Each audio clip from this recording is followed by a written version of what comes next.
আমার মনে হয় প্রতিটি ফ্যামিলিতেই বাচ্চারা মুরগি দিয়ে ভাত খেতে ভীষণ পছন্দ করে কিংবা ফ্রাই ভেজে দিলে। তাই তো আজকে বাজারে গিয়েছিলাম এবং এই মুরগিটা কিনে নিয়ে আসলাম, চামড়াটা ফেলে দিয়ে এসেছি। তো মুরগির বাসায় আনার সাথে সাথে বাচ্চারা অনেক বেশি খুশি হয়ে গিয়েছে, আমার বাচ্চারা বিশেষ করে। এই জন্য বললাম যে বাচ্চারা কিন্তু মুরগিটাকে বেশি পছন্দ করে মাছ থেকে। তো বাসায় নিয়ে আসার পর এখন এটাকে কাটবো। আর আমার কাছে মুরগির সবচেয়ে বেশি ভালো লাগে মুরগির পা, গাইস, এটা তো তোমরা সবাই জানো। কারণ আমার কাছে কেন জানি মুরগির পা, গিলা এগুলো ভালো লাগে, মুরগির মাংস তেমন একটা ভালো লাগে না। তো আজকে আমি এই ব্রয়লার মুরগিটা কিভাবে বাসায় রান্না করি সেটাই তোমাদের সাথে শেয়ার করব। চলো সম্পূর্ণ ভিডিওটি দেখে নেওয়া যাক। আসসালামু আলাইকুম, তোমরা সবাই কেমন আছো? আশা করছি ভালো আছো। আমার এই মিনি ব্লগে সবাইকে স্বাগতম। তো মুরগিটা নিয়ে নিলাম বলের মধ্যে কাটার জন্য। এর মধ্যে দেখো মুরগি কেটে ফেলেছি। যদিও কাটার ভিডিওটা আমি দিইনি, কারণ কম বেশি আমরা সবাই মুরগি কাটতে পারি।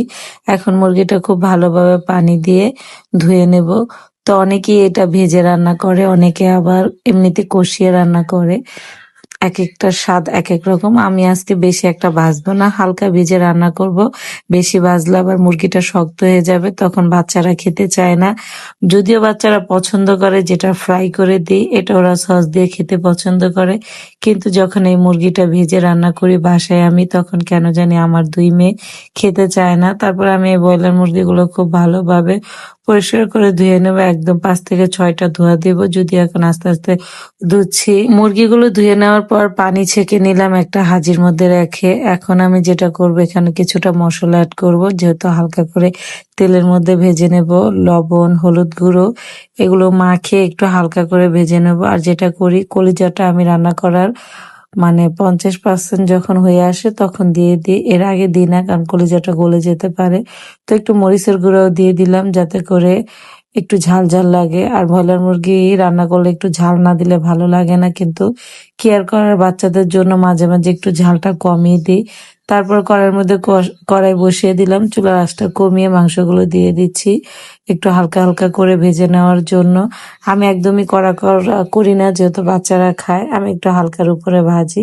তো একটু হালকা করেই ভেজে নেব। চুলার আঁচটা কমিয়ে দিয়ে 15 থেকে 20 মিনিটের মতো ভেজে নিলেই সুন্দর মাংসটা ভাজা হয়ে যাবে। তো এই যে দেখো, মাংস কিন্তু ভাজা কমপ্লিট হয়ে গিয়েছে। মুরগির পা গুলা কিন্তু ভাজিনি, কারণ ওগুলা ভাজলে আরো বেশি শক্ত হয়ে যাবে। এখন চুলার মধ্যে রান্নাটা একদম বসিয়ে দিই। এগুলো যখন হালকা করে ভাজতেছিলাম, তখন আমার মেয়েদের নাকের মধ্যে গ্রান যায়, তখন এসে বলতেছে, আম্মু আমাদেরকে একটু ফ্রাই করে দাও। তারপরে আমি এখানে 3 পিস নিয়ে নিলাম মেয়েদেরকে ফ্রাই করে দেওয়ার জন্য। আগে বলেছিলাম আমার মেয়েরা কিন্তু ভাজা মুরগিটা খেতে, মাংসটা খেতে বেশি পছন্দ করে। তাই ওদের জন্য একটু হালকা, একটু কড়কড়া করে ভেজে নিচ্ছি। দেখো এইদিকে আমি পেঁয়াজ, এলাচ, গরম মশলা, তেজপাতা, একটু সামান্য তেল দিয়ে কড়াইয়ের মধ্যে পেঁয়াজটা ভেজে লাল করে নিচ্ছি। তরকারিটা চুলার মধ্যে বসিয়ে দিই, যেহেতু মাংসটা কষানো হয়ে গিয়েছে। তো এখন এটা একটু লাল লাল করে ভেজে নেব। আর জানোই তো তোমরা মাংস রান্না করতে কি কি মশলা লাগে, হলুদ গুঁড়ো, মরিচ গুঁড়ো, লবণ, আদা রসুন বাটা সবকিছু এখানে দিয়ে দিচ্ছি, জিরার গুঁড়া, গরম মশলার গুঁড়া। এখন মাংসর মশলাটা খুব ভালোভাবে কষিয়ে কষানো হয়ে গেলে আমি এখানে আলু দিয়ে দিলাম 3 থেকে 4 পিস। আলু ছাড়া বাচ্চারা আবার ভাত খেতে চায় না। তো আলুটা আগে একটু হালকা করে কষিয়ে নিয়েছি, যেহেতু মাংসটা আমার ভাজা, মাংসটা রান্না করতে তেমন একটা সময় লাগবে না। তো এখন ওই পাগুলা দিয়ে সব পূর্ণ গোছগুলো কড়াইয়ের মধ্যে ঢেলে দিলাম। এখন মোটামুটি করে এটাকে আরো 10 থেকে 15 মিনিট মাংসগুলো একটু ভালোভাবে কষিয়ে নিলে খেতে ভীষণ ভালো লাগবে, কারণ মশলা যত কষাবো তরকারিটা তত বেশি স্বাদ হবে। মাংসগুলো কষিয়ে আসার পর এখন আমি এখানে পানি দিয়ে দিচ্ছি। আমি কিন্তু পুরোপুরি একদম কষাইনি, মোটামুটি সিদ্ধ করে নিয়েছি। এখন কিছুটা পানি দিয়ে দিচ্ছি, যদিও পানি একদম মোটামুটি ভাবে কমিয়ে দিয়েছি, যেহেতু তরকারিটা একটু মাখা মাখা করব। আবার একটু একটু ঝোলও রাখবো, কারণ বাচ্চারা তো একদম শুকনা শুকনা খেতে পারে না। কিন্তু ব্রয়লার মুরগিটা যদি একটু মাখা মাখা রান্না করা যায়, সেটা কিন্তু খেতে ভীষণ ভালো লাগে। এই যে তরকারিটা মোটামুটি রান্না হয়ে গিয়েছে। তো এখন আমি জিরার গুঁড়াটা উপর থেকে ছিটিয়ে দিলাম।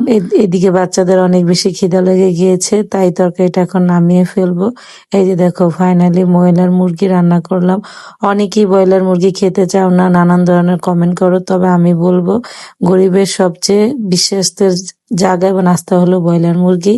সবাইকে খাবার দাবার দিয়ে আমি চলে আসলাম খিচুড়ি দিয়ে মুরগির মাংস দিয়ে খেতে। তো একটা শুকনা মরিচ ছিল, সেটা সাথে নিয়ে নিলাম। এখন একটু লেবু চিপড়িয়ে খাবো। তো খিচুড়ির সাথে কিন্তু মুরগির মাংস খেতে কিংবা শুটকির ভর্তা দিয়ে খেতে একদমই ভালো লাগে, কি বলো? আমার কাছে ভীষণ ভালো লাগে। আমি মাঝে মাঝে যেটা করি, খিচুড়ি, পোলাও, তারপরে খুদে ভাত এগুলো দিয়ে খাই। তো ভীষণ ভালো লাগে। আমার মতো কে কে বাসায় ব্রয়লার মুরগি এভাবে রান্না করো, ছোট্ট একটা কমেন্ট করে জানাবো। আল্লাহ হাফেজ।